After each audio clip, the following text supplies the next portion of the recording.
کوئی عالم، کوئی امام، کوئی مفتی دعوت و تبلیغ کا مخالف نہیں، نہ ہو سکتا ہے۔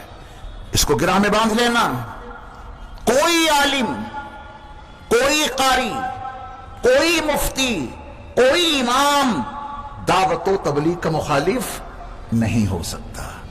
اگر آپ تک کبھی یہ خبر پہنچے کہ فلاں امام صاحب دعوت و تبلیغ کے مخالف ہیں، کہہ دینا کہ ایسا ہو ہی نہیں سکتا، ہم تو 15 روزہ اجلاس سیرت مصطفیٰ میں یہ سن کے آئے ہیں، بالغرامی نے یہ بتایا ہے یہ کوئی عالم، کوئی امام، کوئی مفتی، کوئی قاری دعوت و تبلیغ کا مخالف نہیں ہو سکتا، سب آپ کے ساتھ ہیں، بس آپ جھوٹی باتیں سنانی بند کر دو، غلط معیار قائم کرنا بند کر دو۔ یہ نہ کہو کہ بغیر نکلے ایمانی نہیں بنے گا۔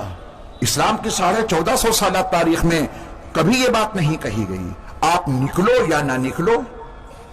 اگر یہ بات پھیلائی جا رہی ہے کہ جب تک نکلو گے نہیں ایمان نہیں بنے گا، یہی تو جھوٹی حدیث ہے۔ آپ کے امام کبھی نہیں نکلے اور آپ نکل رہے ہیں تو آپ اس امام کو اچھا کیوں سمجھیں گے؟ آپ کہیں گے میرا ایمان کامل ہے چونکہ میں نکل چکا ہوں، اور امام صاحب آج تک نکلے ہی نہیں، تو ان کا ایمان کہاں سے کامل ہوگا؟ اب اختلاف بنے گا اس جھوٹی بات کے نتیجے میں۔ آپ نکلیں یا نہ نکلیں، ایمان کا معاملہ دوسرا ہے۔ اللہ ہم سب کو دین سیکھنے، سمجھنے، سکھانے، سمجھانے، اس کی دعوت، اس کی تبلیغ کے لیے قبول فرمائے۔